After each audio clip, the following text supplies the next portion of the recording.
Okay. Hmm. So I guess this is the first time doing yeah, okay. Webcast. Okay, let me just change the sound input, I guess. External microphone, USB, external microphone. Yeah, I guess this is okay. Yeah. So anyways, it's my first live stream here on this channel, I guess. And you know, it's August in Japan. It's very hot. It's very humid. Today it was raining again. And when you go out on like a very rainy day or like a humid day, your shirt gets really moist and doesn't really dry. And it's like not the best experience in the world, but something that you can actually kind of feel that you're in, you know, Japan in the summer. Well, anyways, this year, it's already, almost eight months past into this year, and this year was kind of crazy for me personally. First of all, as the title says, I like to talk about Kickstarter that was be able to be part of, which was the Kickstarter, I guess, funding started early May, and it went on for about like a week or like maybe 8 or 9 days. And we wanted to bring a group of people from I guess uh, like all around the world to do this event called Future Funk. And personally, I didn't really know about the genre before, but I knew about vaporwave, which is also another, I guess, related genre. And as you can see here, this is called the Other House. It's run this place. It's kind of like a place for travelers and especially those who have a high motivation and like a set goal when they're traveling. People who would like to travel in Japan or find out things about like Japanese culture, etc. And this house has been running for about 1 year and maybe 5 months now. Had more than 100 people coming in from, I guess, 30 or more countries. I need to do a poll on that. And it just happened to be that this January, a guy uh, by the name of Kevin G. Uh, and Kevin Guthrie, I guess. He came from Canada and he stayed at the house for about 3 weeks. And during the time, we worked on a lot of things like making videos for this house and talking about, sharing our ideas. And Kevin is actually a very good storyteller, and as a career, he's always been working with making videos. And you might have seen some of the work he's done in the internet because it's like it was on a pretty popular channel. I just happen to know what some of the works that he did, and I'm not going to be able to tell you what company he was working for, but his storytelling is really nice, and he knows a lot about culture. And I guess one of the things that he does pay attention to is some of the otaku cultures in Japan, and especially like anime. And so one day it was kind of funny. We were just talking about this like his favorite anime, and of course, most people, not most people, but a lot of people who travel to Japan or who nowadays, the most favorite joint is Ghibli, and there's actually a Ghibli museum very close to where I live now. It's in Shizuoka. The famous Ghibli is in Mitaka. But here in Egypt Peninsula, we also have another Ghibli, and he took a no, he had a kick out of going there, and um, But one night we were talking about his one of his favorite genres of music and anime, and we just happened to stumble upon this you know genre of music called future funk, and this the future funk music is actually remixes of 80s and maybe 90s city pop and I guess old J-pop music. And a lot of the music are actually theme songs from anime. Specifically, a lot of them are from by the works of Rumiko Takahashi, and Rumiko Takahashi did works like Rama One Half, Urusei Yatsura, and Mezzo Nikoku. And there's also a lot of remixes with like Sailor Moon movies, and just clipped, um, you know, like I guess audio and like music and also the video part, and they kind of remix it and make it into something very new. And it has a pretty big following. And I took I just saw some of them. It's kind of like a new type. I might be wrong, but it's got that house music vibe, but it also has that nostalgicness in the 80s, like anime music. And which I really thought it was interesting because I always listen to a lot of vaporwave, and it's very close to that genre. It's kind of a little bit more tighter, and there's also kind of like this homage to Japanese 80s anime culture. Um, so anyway, we are just talking about this whole thing, and Kevin mentions this thing called Rama One Half. Funny thing is, think things happen in this peninsula called the Izu Peninsula. This is where I live now, and I was just the week before I was just hanging out at this studio that I just got to know. Just around that time, just before maybe 1 or 2 weeks before Kevin came, and and I was talking to some of the people, and then I didn't really know, but this studio is actually pretty famous for recording a lot of anime music and 80s and 90s J-pop hits. And for some odd reason, I got to know the guy, the director, the guy who runs the place, and um, there actually was a tour group from Europe, and they were also pretty, I guess, famous in their own remark. And I did some translation work for while they were hanging out at the studio. And this studio has I guess monthly, very private barbecues, and we just had a chance to go to one of these barbecues, and I just took Kevin, and we were just having fun drinking like the sake, and then there were old guys like cutting up sashimi for us, and we were just eating. And there's another guy, was Julian, and Julian's actually from New York, and he used to work in television. And the three of us were just kind of like mildly having fun with very mature people. And funny thing is, one guy just no, he's like cutting up sushi. We just thought he was like, Skiabashi Jiro or something. He's like a sushi chef or something. But it just turns out that he's one of these music composers who did a lot of anime music. And then there's another guy who's no, who doesn't, who barely talks. And that was actually Mori-san, who composed a lot of Rama One Half music, which happened to be, Kevin's most favorite anime. Yeah. So, anyways, I'm really not sure what's happening, but crazy things happen here in Izu, and especially with the people here in the other house. We have a lot of things going on. It's coincidences, serendipity. I really have no idea why, how, but just going with the flow.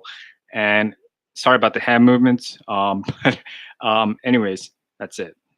So getting back to the real topic, yeah, Kickstarter.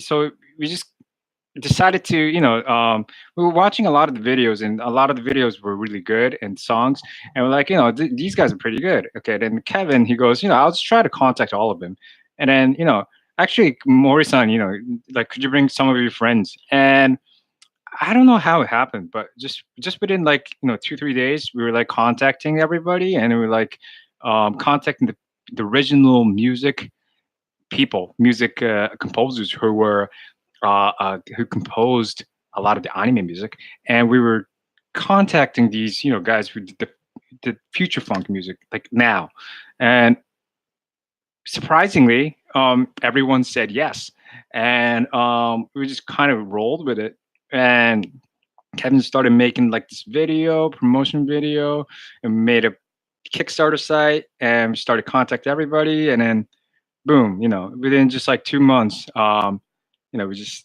did the thing. Um, and yeah, I'm not going to go into real details of my thoughts about how it succeeded, but a lot of things, happen by chance, and you just got to keep on trying. And so we did the funding, but I actually had no prior knowledge to how to run like this Kickstarter campaign, and on the day, we had to, just like make sure that everyone arrived on time, and we also invited like people who pledged. Some of the people could come and watch the gig, and a lot of the organization was pretty tough. And me being the guy who lives in this area and who knows about the area, um, you know, I I had an opportunity to really work with this. And but the thing is, you know, it's a lot of work. Yeah. um, yeah. To be quite honest, I've I've never had experience doing everything from scratch.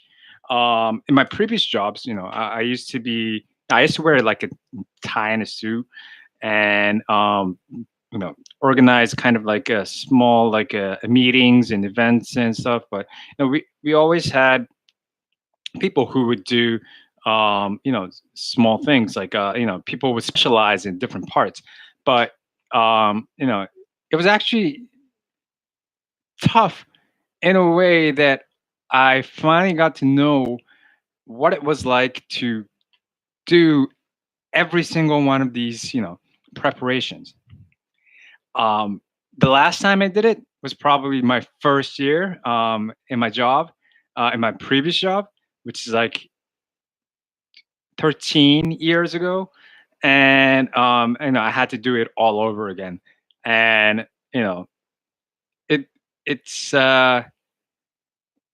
yeah, it was tough, but like I was very privileged in a way that I got to redo this all of these things, and many of the operations you do, like some things that you learn, like 10 years, 20 years ago. I mean, like in my case, it was 13 years ago. Um, you know, they don't really go bad. Once you learn something that's I guess valuable. A lot of the core essences are applicable even when time passes by. So I was able to do that, and yeah, it's tough running an event. But when you try to create something, I guess you gotta do both parts. You got to do parts that are very creative, and you also got to do um, like lay the foundations, and I guess form structures, and organize this like storyline, so that you know the guys could actually do the creating, can focus on the creation itself. So yeah, it was really great. But if you're ever thinking about doing a Kickstarter, I guess my advice is that you try to plan more time, and more. I guess, yeah, allocate more time resources than you think you would need, and You know, you can't. I think it depends on the person. If you're really you know experienced in doing this kind of thing, you might already know. But if it's the first time, you know, just don't try to do everything yourself, and don't try to force to perfect everything.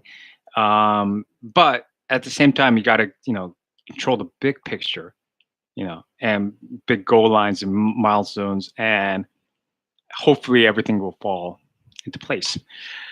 Yeah. So yeah. Anyways, that was what I thought about the Kickstarter, and if I would I do it again? Um, Personally, I do not know. Just the idea of crowdfunding kind of has kind of grown, and I think at the beginning many people wanted something in return, and this was like something very new. You pledge and you kind of donate, and then you get a little piece of um, I guess like a reward for this, like, donation, or it's more about your intentions. But and um but it's physical material that you actually need to send, a lot of the times. And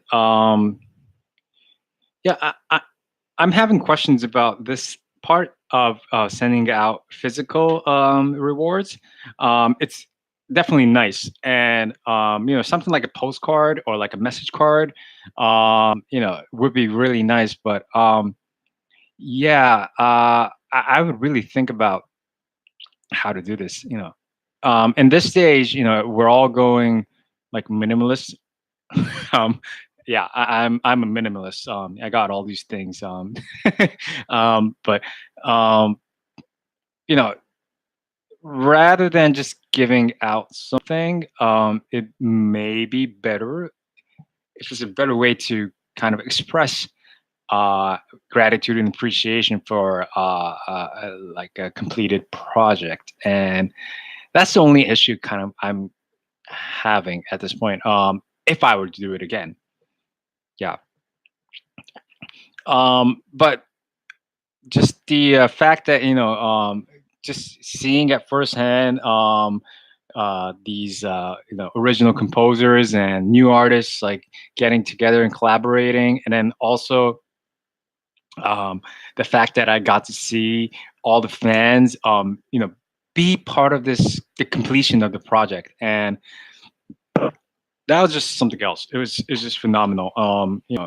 We're always talking about problems in the world, and like today, I don't really try to open Facebook, but I opened Facebook, and now like Facebook is big in Japan. It's a little bit later than most other countries, and I just saw kind of this, not negative, but it's just questioning the status quo of our the government, you know, in Japan, and it's really good to raise issues, but when it's full of kind of like full on confrontation, um, it's just it's yeah, you get you get you get a very the feelings that you get are very complicated. And but what was great about, sorry, my zipper's open. So what was great about this is that it's pure creation, and there were 460 people who backed the project, and there were like maybe 20 people like staff and artists and everything. So we had 500 people working on this, and we just created this thing. The spirit bomb from Dragon Ball, Genki Dama. This is what it's like, and um, you know, hopefully in the next few years, you know, I I hope I just get to be part of these kind of, I guess, ways of creating and moving forward, and I'm really grateful that I got to be part of this kind of thing. Yeah, yeah. Well, maybe it's normal for people who have like a big fan base and you know doing that, but yeah, you really get to know that we're not really living alone, and we're like constantly relying, not relying, but like codependent in a way that you're both independent beings, but you're working towards like a, you can say, a higher goal, or you can forward goal, like it's in something new creation. And um yeah, in this sense, it's not really about you know the Kickstarter itself. Kickstarter is also great. It's like a great concept, but yeah. Anyways, so well, anyways, this house is also kind of like you know, a very something similar. We have like guests coming in, and the guests kind of like add alterations to the house. And as you can see, all the alterations are just here. So gotta try to organize it. Put it into like the system. I'm still learning how to do this, but um, you know, it's like I think 10 years ago we used to call it like a feedback, but it's not. Feedback is just like it just seems very one way, or it's an old school term. I think this new way to kind of talk about it, collaboration, co-creation, or just another CEO word is communication, and hopefully I got to do that again. Okay. So, anyways, this was my test for live streaming. If you happen to listen to the very end, I don't really think anyone's going to listen to this, but thank you for listening. And maybe see you here at the other house in Izu Peninsula, Shizuoka, Japan. Okay, bye.